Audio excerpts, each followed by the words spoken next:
Betfred this Grand National for more chances to be quits in when you pick your nose. Place an each way bet online with us and we'll pay out if your horse finishes in the top 7 places. Love the Grand National. Betfred. The first Saturday in April, it must be the Grand National, the world's greatest race at Aintree, steeped in history and illustrious roll of honour, who will be adding their name in 2025. Over the next 15 minutes or so, Frankie Foster, Joe Ross and myself will try and put you in the direction of the winner, and we'll try and pick the first 7 home, because Betfred are 7 places each way on the world's greatest race. That's right, 7 places each way. Please like, subscribe to this channel, and we'll let you know when any of our big shows do drop in your inbox. Boys, the Grand National. Joel, I'll start with you. What does it mean? Well, I can't even speak. I'm so excited. It's getting done. It is. Yeah. That's it, right. It's the race that got everybody into racing. If you go back a million years and you speak to anybody, it's the first race that you grew up watching. You had your 50p when your mum went down the bookies or whatever it was. You couldn't get in the bookies in those days. No online stuff. And then, of course, you just go from there every year. And just, I think the last horse I won at on the Grand National, which is great for a tipping service, isn't it? Would have been, what was that Irish horse? That long ago, you can't remember. Before I was born. No, it was before that. Before that. Silver Birch. Silver Birch. And then I got done on Sunny Hill Boy. Just yeah. Frankie? Yes, I think we shouldn't take it for granted. It's the race that the world watches, isn't it? And we get to have it in England. Well, we're not too far away from where it will take place. Stood here, it's a massive race for, as Joel said, people to get into racing, people to go and have fun, have £1.50 each way on. Your nan has a bet, you all watch it together at home. Sometimes you back a horse because of, the name is a relation or something to you, and it gives you something to watch, cheer home, and it's such a spectacle, when they all set off and you hear them all jump over the first fence, whether you're watching on TV and you get to hear them brush through the birch, or whether you're on the course and you hear the cheer. It's brilliant, and it gets you buzzing for the National. What are you laughing at? Posh kids at £1.50 each. Oh, I know, I tell you, we had 50p, we had a Queen had 3. Yeah, that's it, right. He watched it with his nan. Tea and biscuits. Yeah, my nan's long gone. Afternoon tea. Right, let's start then. What we'll do, we'll pick our main tip, what we think will win, and then we'll rattle through some of the outsiders, what we think will hit the top 7. We are 7 places each way. Go on, Joel, what wins? Meeting of the Waters. I've said this for a few weeks now, and I don't know if you laughed or you were just thinking, oh, here it goes again. JP's got 4 or 5 in the race. This is probably the 4th string one at around 20-1, something like that, time of recording. 7th in the National last year. It was a 7-year-old. And I mentioned this before, had a hard race at the Ultimate on heavy ground at Cheltenham just 4 weeks previous, the race that Chianti Classico won. And seems to be cruising, but 7-year-old, 1 year older, has been tried over hurdles, trying to exploit that mark over hurdles. Didn't really do a lot in a handicap chase at Leopardstown over 3 miles. It didn't look like he was up for it, to be fair, or the jockey wasn't up for it. And then 2nd of March at Leopardstown, no effort made really. Kid on board and raced wide. £1 higher this year. Fit, experience, and the way the horse has been campaigned this year, I think this is the one. Every year there's a horse from Ireland that is gambled on, and I think this is the one. Everyone's trying to put us away with Iroko or last year's winner. I keep forgetting the name of last year's winner. Maximus. Yeah, Maximus. But it's up £7, and needs a lifetime best, and we'll talk about that in a minute. It says a lot, doesn't it, about the National, talking about how big a race is, that the biggest owner, JP McManus, is having a real crack at it with horses that have all been campaigned to try and win. He obviously got a huge thrill out of winning it last year. Yeah, go on then, Richard. You're Meeting the Waters. Yeah, this is the one for me. Meeting the Waters. I think this is with a gamble. We'll come back to the JP thing in a minute, because your main pick is... I'm still on the fence. I mean, you get 7 places, and it is worth saying, all of these selections, if we're going to put up, I like last year's winner. Joel likes last year's 7ths. Horses that have gone and done it and been round, you'd hope will get near the 7 places, wouldn't you? So siding with horses that will like conditions and have had a crack before probably aren't the worst shout. I do like last year's winner. I do also like Minella Cocooner as we stand here in the sunshine. He won at Sandown last year on good ground. He's been campaigned as a horse that looks like he's always going to come to the National. He stays, he travels. Danny Mullins is a fantastic jockey who's got a good relationship with him. He ticks quite a lot of boxes for me as a nice each-way bet. You'd really hope he'd be in the frame. I put that down as well, 3rd in the Irish National. Obviously, the UK tax on the rating here was 148 up to 157 now, and I made note of, it's been campaigned very well. It's been running in graded races that horse has no chance of winning at big prices. Extra distance will suit. I really like that at a big double figure price.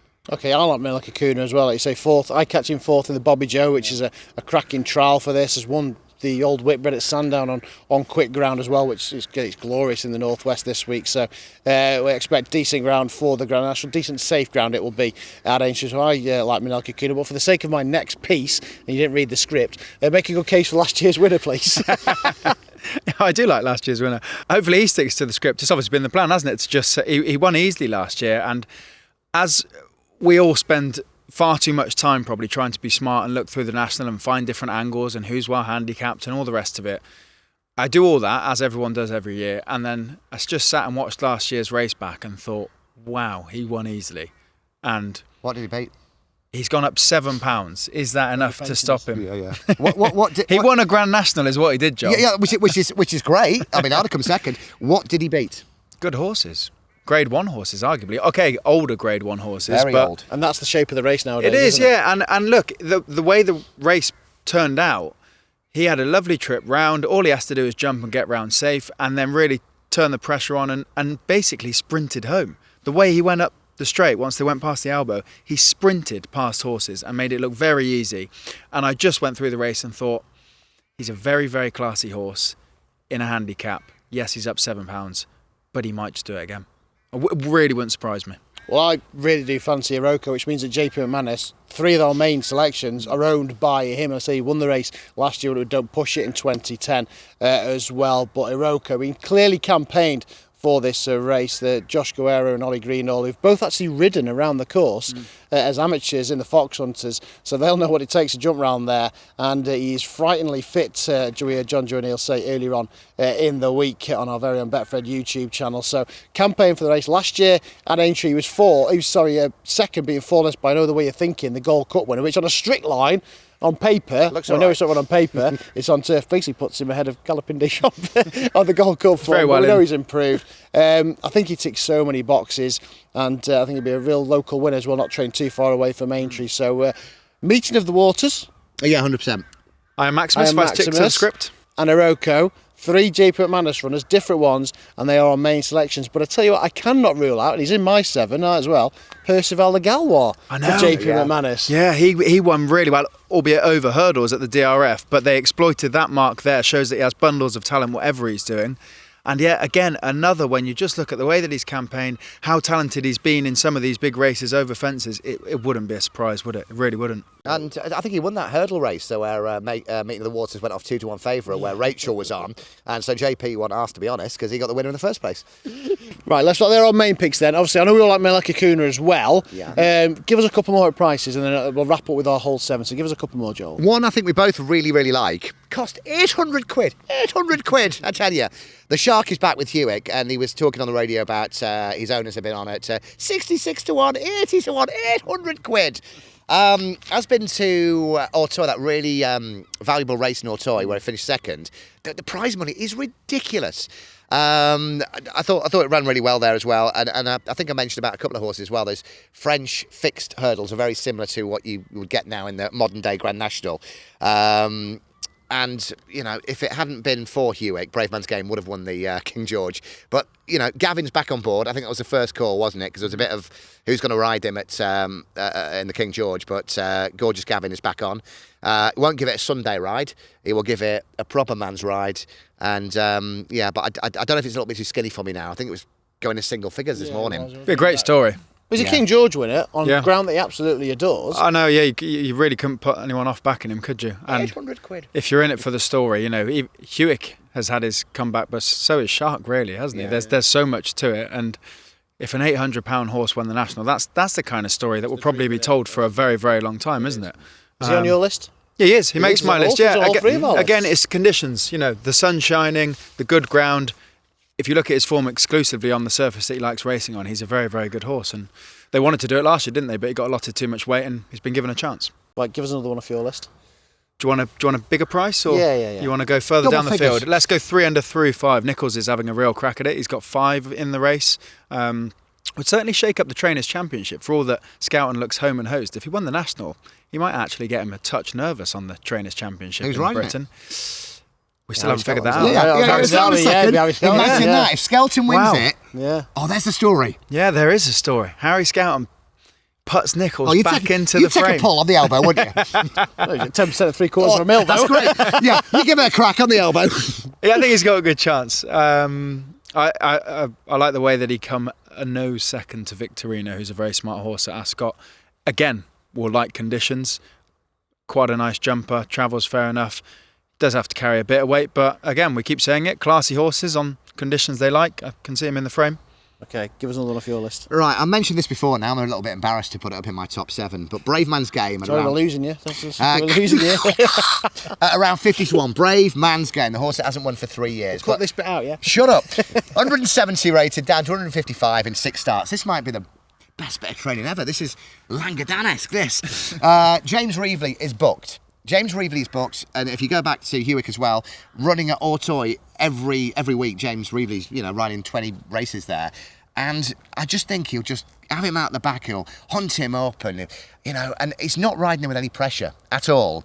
Whereas Cobden will be at him all the time, and I just think that's the one. Out the back and see what happens. Pick up the pieces, and I think you're getting a place at that. Enhanced places, seven places, 50-1. 7 places is massive. You really hope you'd be in the frame, wouldn't you? Yeah, I'd hope. Right, okay then. I know he's 8th. Maybe not with him. I mean, just with one of our selections. Like one of us will get in the frame. Maybe not Brave Man's Game. A magnificent 7 places.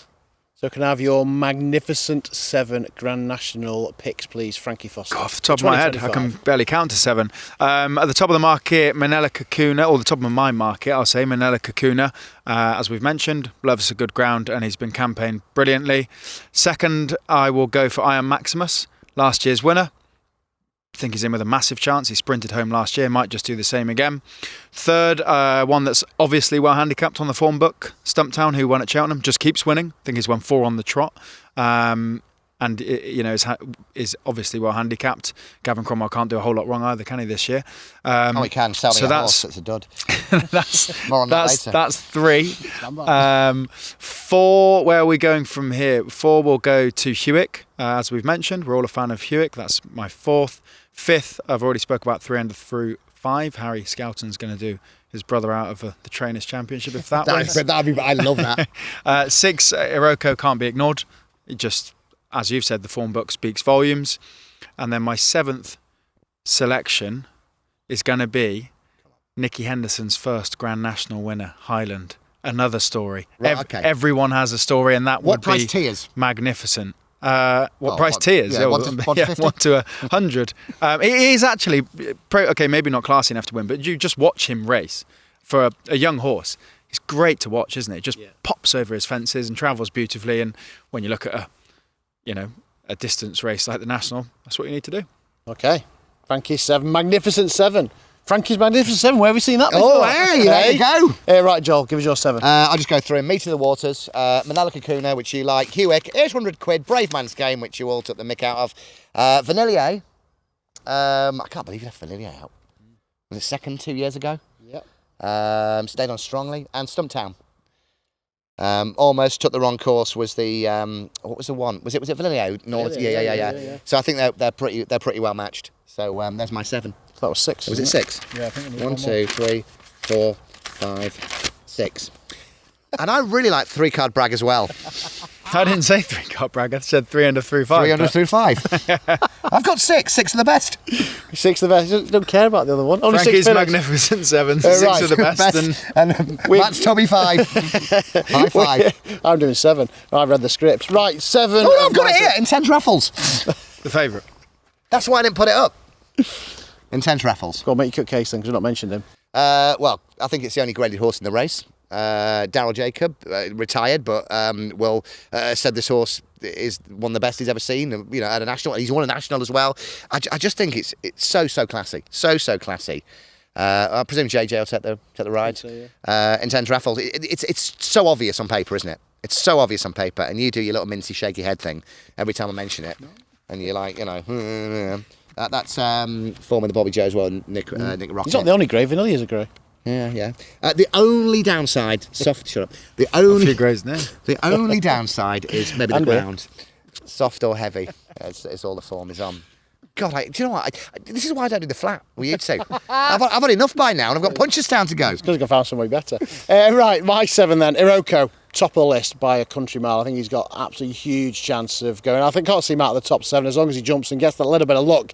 He'll be bang there at the finishing. He'll be ridden by John Joe O'Neill Jr., like he always is. Right, Minella Cocooner as well, like the boys, the same reason. So he stayed well to win the Old Whitbread and loved the ground as well. Good fourth in the Bobby Joe. Hewick, a King George winner off 11 stone 7. I love the ground as well.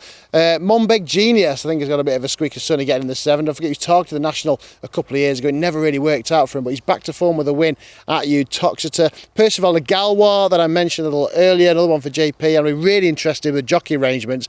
Well, Mark Walsh go. Could Gavin Crumble put Coniston Welsh on Percival the Gallo? We know we all like him. What's he claiming that for, as a conditioner? Yeah, he will be. And Highland as well. For Frankie, not going to be the last novice to win the Grand National, but I think he loved the ground as well and can certainly go well. And then... Oh, no, I've got to go. I found me prop. Twig. It's normally Joel with a prop. Twig. Ben Pauling said this morning that he would run. Well, he is. He's in. Yeah, no, but he said he'd definitely run. And so the one, shake him up, Harry, and go to the 3 I think mile. we're 4 out of 7, or you haven't got to your final 7. Twig's me 7th. We're 4 out of 7. There we go. Matched. So yeah, they are props as well. So I think Twig could certainly go well. He'll certainly stay. That's off a very low weight. So there we are. Our magnificent 7. 7 places each way. Don't forget, like, subscribe, our Punter's Guide, and also you can listen to us now on Spotify. Excited, boys? Can't wait. I am. I'm really excited. A few years ago, I was starting to feign with the Grand National a little bit, and they start messing around with it and everything. I think what they've done with it pretty much makes sense, but it's taken me a few years to get there. And this year, I'm really excited. Meet of the Waters, or even the JP 1, 2, 3, 4. I'd love that. What cap's your colour? It doesn't matter. We've backed them all. I think this festival is going to spur a real bit of positivity in horse racing. I know that there was a bit of down in the dumps about Cheltenham numbers, but if you speak to people that went, everybody had a good time. And Aintree Ladies Day, I think, is already sold out. I think they're going to do good numbers and everyone's going to have a great time. I think it's going to, off the back of this, I think everyone's going to be very, very positive. Sun's going to be shining. It is world-class national hunt racing, and Liverpool will be having a party at the Grand National Festival. Betfred this Grand National for more chances to be quits in when you pick your nose. Place an each way bet online with us and we'll pay out if your horse finishes in the top 7 places. Love the Grand National, Betfred.